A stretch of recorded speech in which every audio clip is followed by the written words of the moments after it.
do? What do you mean, what did I do? How did it get this bad? They're fine. This one's covered in super glue. You can fix it. I have to like dig through all like the shit and gunk.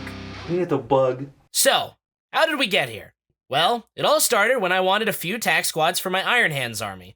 Unfortunately, they were painted as Ultramarines, and we can't have that. So, my pal Gus, that's him, told me to put them in Super Clean, which I did. Unfortunately, I got a little lazy. Days turned to weeks, and weeks soon turned into months. Eventually, I needed a new home for them, and what better spot than outside on the porch? Then, a blizzard hits, with temperatures in the negatives. So, as a grand total, these poor TAC Marines were in Super Clean for 6 months, outside for 3 of those months, and frozen for 1 of those months. So now, in a cruel twist of fate, it's up to Gus to rescue the squad and get them battle ready. I'm not painting them like this. So you think we're just gonna have to sit them in alcohol and then scrub them? Yeah. Yeah. Pretty much. It's just gonna have to sit here. Oh my god. This is horrific. To start, Gus has to get all the paint and primer from before off, so he dumps them in 91% isopropyl alcohol to let sit. You can already see the water turning blue. Then, it's time to scrape. So describe your process for Gus. Put them in isopropyl alcohol and hope that it all comes off, because they're also going to be falling apart because you froze them and they're put together with super glue. I think they're put together with epoxy, to be It's honest. still going to break when it gets cold. Well, yeah. And now the isopropyl alcohol is ruining it even more. Maybe if he told me to use isopropyl instead of Super Clean, we wouldn't be in this mess in the first place, but that's his problem now. Fortunately, they look a lot worse than they are, and all the gunk, paint, and primer comes off far easier than Gus imagined. It still leaves quite the mess of the Tupperware, though. These are from like 2nd and 3rd edition. These 3 are, and then these 3 are from like the modern kit. He looks like he is a space wolf, if I had to guess. Just because there's a little knife, but that could just be a normal space marine thing. But these are from like the new, like, the normal kit. But these ones are, and this one, are from the old ones. Because they all come in this position. Oh yeah, he's got the knife and the skull thing. And his face looks like the mark that they normally use in space holes, but he could just be anything. He could be a kit bash from. Yeah. But these guys are definitely the old ones. Now, after getting them clean, it's time for...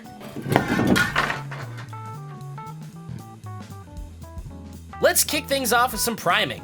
Gus jumps in with his airbrush and uses Vallejo Surface Primer to get the models ready for paint. For this squad, Gus decided on the Howling Griffins as the chapter due to how much he likes the chapter, and because he gets a painted tac squad for his army out of it, so we'll be sticking with grays, yellows, and reds for this rescue. They began as Ultramarines, and they'll end as Ultramarines. Truly a fate worse than death. With the priming done, we're getting right into the painting. He uses Vallejo Gold Yellow to paint the shoulders of each Marine, not worrying at all about splash. I'll let him explain the reason why. I'm putting a blue tack on their shoulders so I can then airbrush Stormriven fur.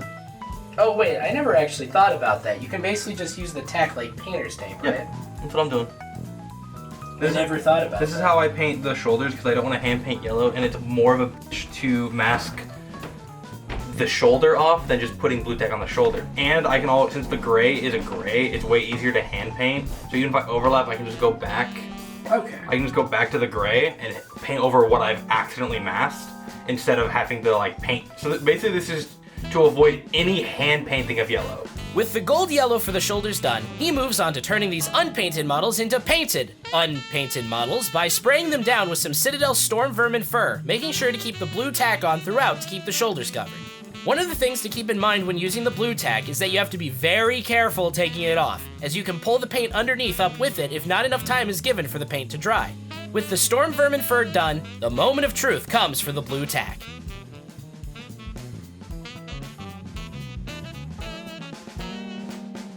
And it's a success! While some minor paint ripping occurred, this can be touched up later.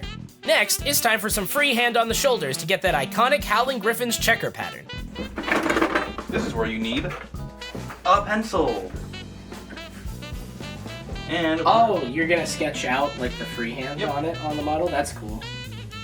I mean, that makes sense in my head, but I guess it's not something I use the really cheap ones because fancy lead and this one isn't soft, it's too hard. So it won't like stick. Yeah, it'll scratch it off. Whereas they're really cheap in these big ones. So theoretically, if you want to do specific battle damage, like a scar on the armor or something, could you use the hard lead to do that? Yes, but you'd be scratching down to bare plastic, so I wouldn't really do it. I'd just paint it. Okay. Also, this is just like a training wheels basically. This isn't like, also on this line, what you want to do is draw like a line like this. And then go from find the middle of the shoulder and connect it. Since it's rounded, you will fuck it up. You will make a weird, wonky line if you go the other way. Whereas if you do it like this, since the curve fucks you up, you draw a straight line. There. Not perfect, and I can fix it when I'm painting, but I have like basic training wheels on what to do. Not sponsored by Bic, by the way, but I wish we were. With the training wheels drawn, Gus goes at it with Citadel Mephiston Red, creating the sharp checkerboards on each shoulder.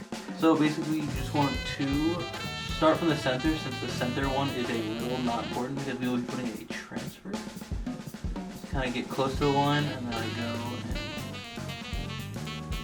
and hold carefully. And just keep working on the line, keep getting closer and pushing.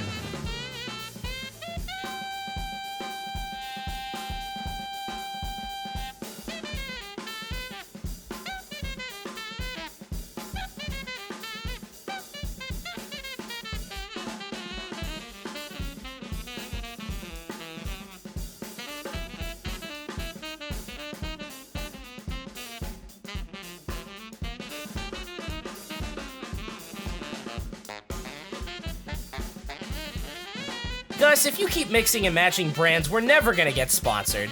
At least Bic might give us a call. With the shoulders done, Gus goes back in with the Storm Vermin and cleans up small mistakes on the model. You don't have to be perfect the first time, you can always fix things later. After patching up the gray, Gus goes in with Vallejo Black to add the joint details and weapon colors, and then it's time for the trimming. For the trim, Gus uses Vallejo Chainmail Silver to really give the edges of the armor and weapons a pop that contrasts bright silver metal with the dull gray of the armor. Combine this with the red and yellow checkerboard, and the Howling Griffin's color scheme offers strong, bright colors without it being overwhelming or obnoxious. For the signets and weapon details, he uses Citadel Retributor armor to offset the chainmail silver on the shoulders. With the details done, the final step is wash. Let's see how much this stains. Probably a lot. For washing, Gus uses Army Painter Dark Tone Wash to give the gray armor a dull, worn feel, making sure to follow the curves and directions of the models to not create any weird streaks that would be uncharacteristic of wear. While not necessary, adding a wash to your models really gives them a gritty, battle-damaged look. After applying the dark tone, Gus finishes up with Army Painter Flesh Wash on the shoulders so the yellows don't get darkened and dulled too much and keeps a more vibrant look. Anyway, I've always loved Iron Hand's lore. No. I mean, Ultramarines are pretty close to Iron Hands. So Okay. I'm thinking Okay, smart guy. What is Iron Hand's lore? Iron Father Ferris. All right, I set the bar low. They're all named Ferris. who is he? What's his accomplishment? What's his accomplishment? Yeah. He created the Iron Hands. No. What armor does he wear? Space Marine armor. What kind of armor does he wear? That's the real He question. has the Tech Marine armor, doesn't he? I know what type of armor he wears. It's not Tech Marine. He has the little Tech Marine Doctor Octopus He has the arms. Doc Ock, but that's not the Yeah. type of armor he's What wearing. mark of armor does he wear? 69. Mark 10 Gravis. Yep. How the fuck was I supposed to know that? I don't know. Read his sheet. I thought you liked Read Iron- his sheet. Like Iron Hands. Yeah, he's the Oh, gravity. yeah, I like Iron Hands. I don't like Iron Father Ferris. It's Pharaoh's first. No, it's Ferris. Like Ferris. Iron Father Ferris Bueller's Day Off.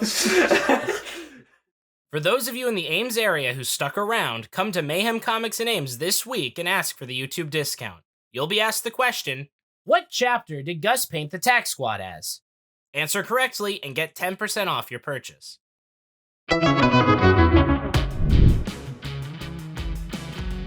And finally, they're done. What started as a seemingly hopeless project has ended as a successful rescue that has breathed new life into these models. After watching the anguish Gus had to go through on my behalf, I'm going to try and make sure this doesn't happen again to any of my models. With that said, thank you all so much for watching, and I hope you all have a good rest of your day.